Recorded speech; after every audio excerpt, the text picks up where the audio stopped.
আপনারা যারা প্রায়শই ইউটিউব, টিভি বিভিন্ন মাধ্যমের ভেতর দিক দিয়ে আপনারা বিভিন্ন চ্যানেল খোঁজ করতে থাকেন এবং ধরুন আপনার মেষ লগ্ন, বৃষ লগ্ন যে কোনো একটা কিছু আছে, লগ্নানুসারে ফল আপনারা দেখছেন, আপনার ভাগ্য ফল কেমন, এই বছর কেমন যাবে, পরের বছর কেমন ছিল, আগামী কেমন যাবে ইত্যাদি বিভিন্ন বিষয়, জ্যোতিষিক বিভিন্ন বিষয় কৌতূহল নিয়ে সবসময় ঘাঁটাঘাঁটি করছেন। তাদের একটা কথা বলি, এত ঘাঁটার কোনো দরকার নেই। আপনিও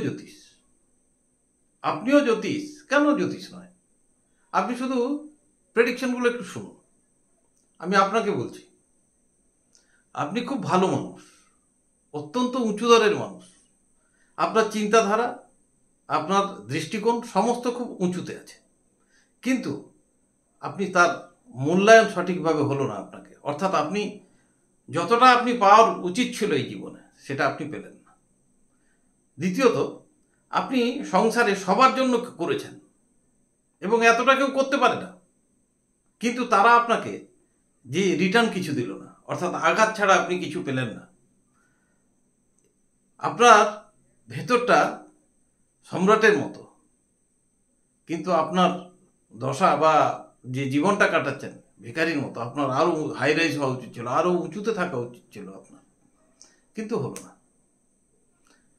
কাল থেকে এই কথাগুলো আপনি যাকে দেখতে পাবেন, পরিচিতির মধ্যে, অপরিচিত তো হবে না, হাত দেখুন, কপাল দেখুন, যা ইচ্ছা কুষ্টি দেখুন, যেটা ইচ্ছা দেখুন, দেখেই কথাগুলো বলুন। বলার পর তার প্রতিক্রিয়া শুধু শুনুন।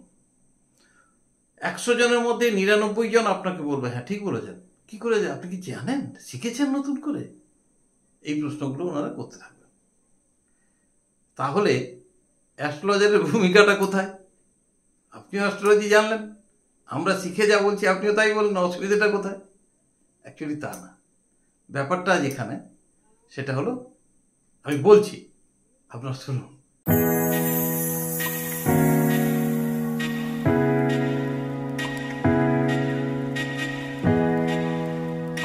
নমস্কার, অ্যাস্ট্রোলজির সাথে আপনাদের সবাইকে স্বাগত। আমি বিশ্বজিৎ আপনাদের সামনে। আপনারা ভালো থাকবেন, ভালো আছেন। শুরু করি। ব্যাপারটা কি হয় জানেন, আপনারা সবাই পঞ্জিকার সাথে পরিচিতি আছে আমাদের, কারণ কি আমরা বাঙালি, আমরা পঞ্জিকা যে কোনো অনুষ্ঠানের জন্য দিন ক্ষণ দেখার জন্য পঞ্জিকা নাড়ি। তো পঞ্জিকা নাড়তে গেলে সেখানে দেখবেন লগ্নফল, দশাফল সব দেওয়া থাকে, এবং সেটা এইভাবে তৈরি হয় যে সারা বছরে কারো তো দশা লগ্ন জানা সম্ভব নয়। মোটামুটি ট্রানজিটে, অর্থাৎ গোচরে বড় বড় প্ল্যানেটগুলো যেভাবে মুভমেন্ট করেন সেই হিসেবে একটা রাশিফল থাকে, একটা লগ্নফল থাকে। এক্ষেত্রে আমি বলবো যে লগ্নফলটা মানুষের ক্ষেত্রে তবুও খানিকটা অ্যাপ্রোপ্রিয়েট, তবে পঞ্জিকার কথা বলছি না। কারণ কি, পঞ্জিকার ঘটনা বলি, পঞ্জিকায় সমস্ত কথাগুলো এমনভাবে বলা থাকে বা এমনভাবে লেখা থাকে, সবার ক্ষেত্রে প্রযোজ্য। ধরুন একটা লাইফে অন্তত শখানেক ঘটনা ঘটে, বিভিন্নভাবে শখানেক ঘটনা ঘটে।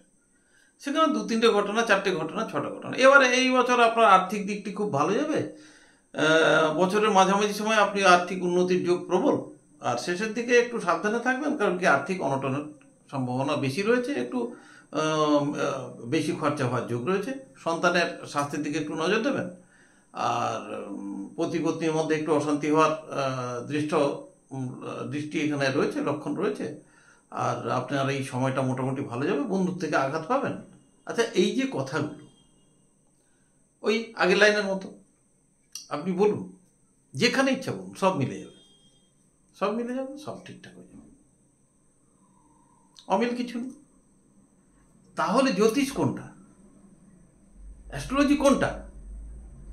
পঞ্জিকা দিন গণনা করছে, মুহূর্ত গণনা করছে, অর্থাৎ পঞ্জিকাতে গণনার যে বেসিক জায়গাটা সেটা একদম পারফেক্ট, 100%।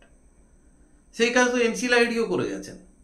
এফিমেরিস বই যদি আমরা দেখি, সেখানেও কোন গ্রহ কবে কোথায় আছে সেটাও একটা খুব সুন্দর বই। কিন্তু এই যে প্রেডিকশন, ফলাদেশ সব জায়গায় শুনে লাভ নেই।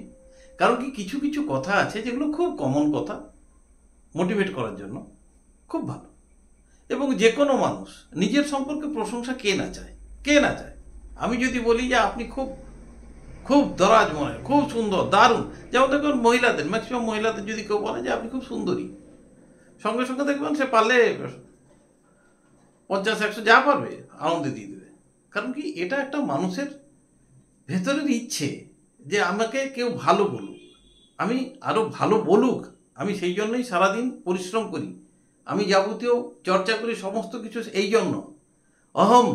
আজকে একজন লেখক লেখে কিসের জন্য? ওই অমরত্ব পাওয়ার জন্য। অমরত্ব, মরার পর তো সবাই সমান, যত কিছু ঘটনা সব তো জীবন জিন্দা, অর্থাৎ যতক্ষণ আপনার শ্বাস আছে ততক্ষণ যে আশ্বাসগুলো আপনার ভালো লাগবে সেটাই আপনার জন্য সঠিক। মৃত্যুর পর তো সবাই সমান, ভূত, কিচ্ছু থাকলো না। সুতরাং এটা কোনো ভুল নয়, ভালো জিনিস শুনতে চাইবে সবাই, কিন্তু সেই ভালোটা সত্যি কি ভালো, নাকি আপনাকে ভালো বলে কিছু ইনকাম করতে চাইছি, এই জায়গাটাকে বোঝার সময় এসেছে। আর এই জায়গাটা বুঝতেও হবে। কারণ কি, সমস্ত গণনার ক্ষেত্রে দেখবেন, আপনি চেষ্টা করুন, আপনার আগামী দিন খুব ভালো আসছে, তবে হ্যাঁ, আপনার মঙ্গলটা একটু আর চোখে তাকিয়ে রয়েছে, ও প্রতিকার করে নিতে হবে। আপনার সন্তানের বিয়ে হচ্ছে না, একটা কাজ করুন, সন্তানকে একটা গোমিত পরিয়ে দিন, খুব সুন্দর। রাহুটা একটু বিগড়ে গেছিল তো, এবারে রাহুকে আমি এই পাথরটা দিয়ে টেনে আনলাম, রাহু ঘটনাটা ঘটিয়ে দিল, হয়ে গেল বিয়ে। বা আপনার বাড়িতে, ও আচ্ছা, কারোরই উন্নতি হচ্ছে না বাড়িতে, তাহলে তো বাড়িতে দোষ আছে, বাড়িতে দোষ আছে, একটা যজ্ঞ করতে হবে। যজ্ঞটুকু একটু করে নিলে বাড়ির এই দোষ টোষগুলো কেটে যাবে। কেটে গেলে তখন আর কোনো চিন্তা নেই, আপনার সমস্ত গড়গড়িয়ে চলবে। তো আপনি খরচা করলেন, দেখুন খরচা করাটা কোনো ব্যাপার না, বাড়িতে পুজো আর্চা করা সবসময় ভালো, সে আপনার দোষ থাক আর নির্দোষ হন, বাড়িতে পুজো আর্চা সবসময় ভালো, আমি তাতে যাচ্ছি না। কিন্তু কথা হচ্ছে, আপনারা যা করছেন আমি বলবো করার আগে দেখে নিন। যেমন ধরুন, একটি সন্তান, এখন তো আমরা হিন্দু বাঙালি যারা রয়েছি তাদের মোটামুটি ওই একটি সন্তানের যুগে আমরা বসবাস করছি।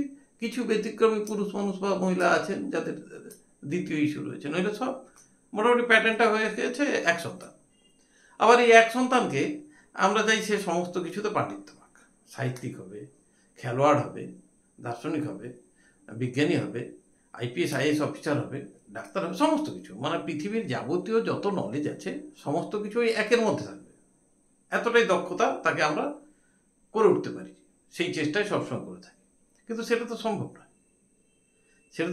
নয়, তাহলে কি করতে হবে? তাহলে জানতে হবে যে সন্তান হয়েছে তার প্রকৃত পড়াশোনা কোন লাইনে যাবে, বা সে কি ভাগ্য নিয়ে জন্মেছে, সেই ভাগ্যে কতটা ঘষা মাজা করলে কোন জায়গায় সে দাঁড়াবে এবং কি করবে, সেই দিকটা আগে জেনে নিলে তাকে তৈরি করতে সুবিধা হবে।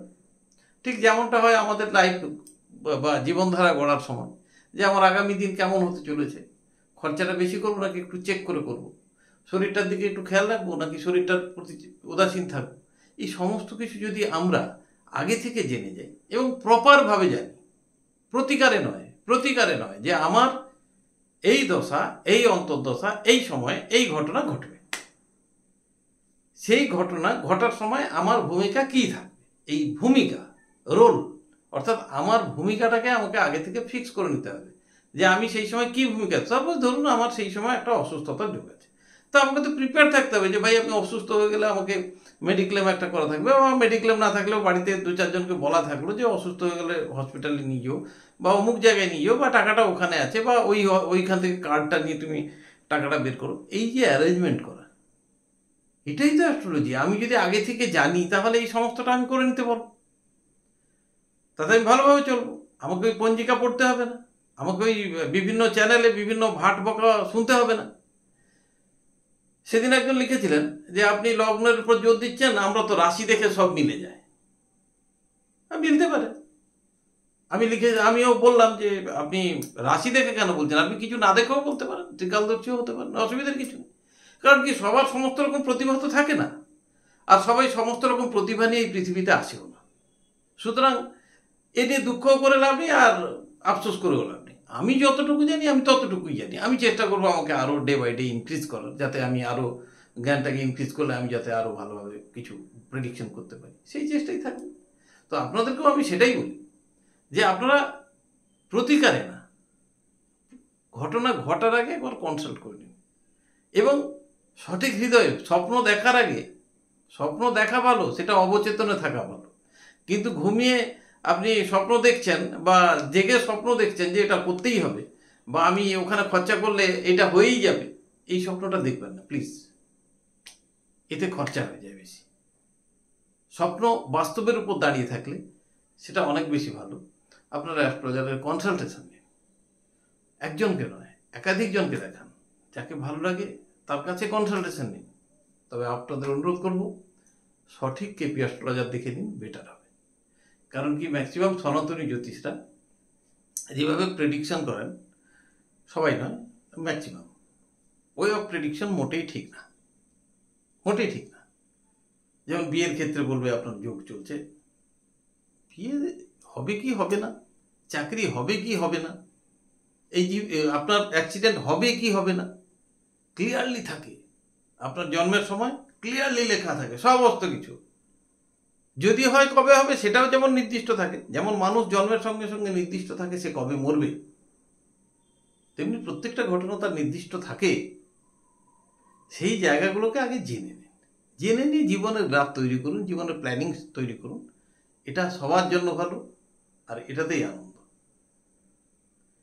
এ পর্যন্তই থাক, বিদায় নিচ্ছি আজকে। আবার পরের দিন অন্য কোনো টপিক নিয়ে আসবো। ভালো থাকবেন, সুস্থ থাকবেন, নমস্কার।